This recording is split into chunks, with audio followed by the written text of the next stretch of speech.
Hello friends, Radhe Radhe, नमस्ते, प्रणाम। मैं रंजना तिवारी के लोकगीत चैनल पर आप सभी दर्शकों का स्वागत करती हूं। आज मैं आप लोगों के समक्ष बहुत ही दर्द भरा बेटी विदाई का सुहाग गीत प्रस्तुत करने जा रही हूं। अच्छा लगेगा तो आप लोग लाइक करिएगा, कमेंट करिएगा, ज़्यादा से ज़्यादा शेयर करिएगा। अगर मेरे चैनल पर आप लोग नए हैं तो मेरे चैनल को सब्सक्राइब करिएगा। वीडियो को अंत तक देखिएगा और कमेंट करके ज़रूर बताइएगा कि मेरा यह गीत आप लोगों को कैसा लगा।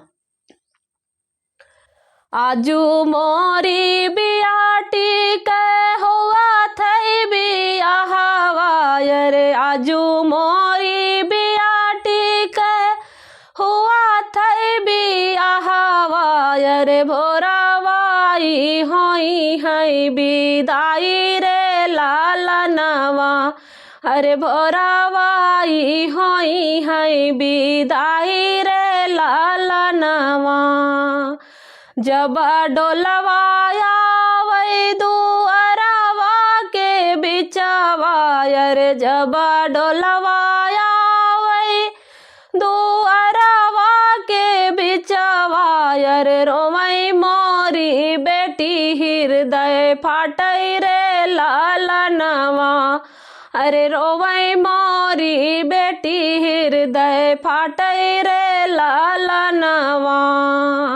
रोई रोई बेटी अपने बाबा जी से पूछई, अरे रोई रोई बेटी अपने बाबा जी से पूछई, अरे ई कैसे रसा मारी वाजा रे लालनवा, अरे ई कैसे रसा मारी वाजा रे लालनवा।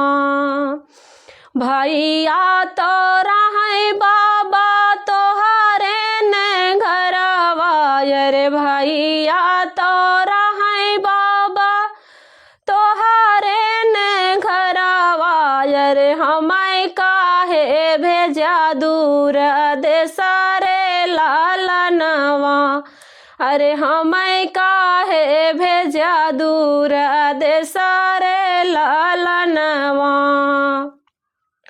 भैया तो सोई बाबा मैया के कोरवा रे, भैया तो सोई बाबा मैया के कोरवा रे, हमें काहे भेजा ससुर रे लालनवा, अरे हमें काहे भेजा ससुर रे लालनवा।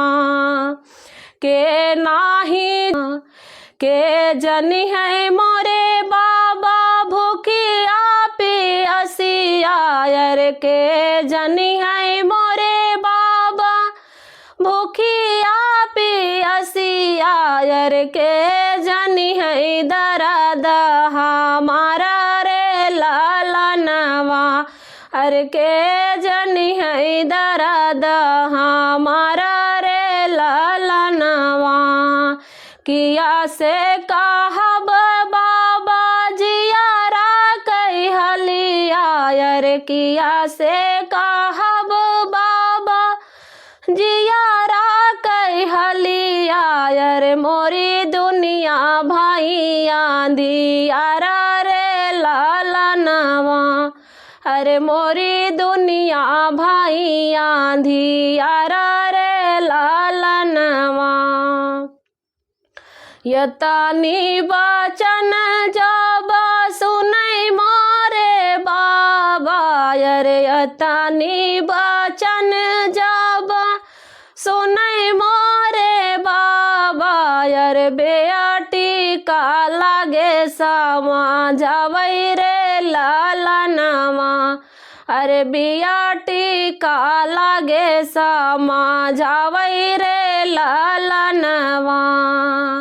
सासू तो जनिए बेटी भूखिया पियसिया रे, सासू जे जनिए बेटी भूखिया पियसिया रे, ननदी दर दिया तो हर रे लालनवा, अरे ननदी दर दिया तो हर रे लालनवा। पिया जी से कहियो बेटी जियारा कई हलिया, अरे पिया जी से कहियो बेटी जियारा कई हलिया, अरे वो नाही से दुनिया या जोरा रे लालनवा, अरे वो नाही से दुनिया या जोरा रे लालनवा। बिटिया के लिखल बेटी दूसरे कई दुआरिया, अरे बियाटी के लिखल बेटी दूसरे कई दुआरिया, अरे इह बाट विधि कै विधाना रे लालनवा, अरे इह बाट विधि कै विधाना रे लालनवा।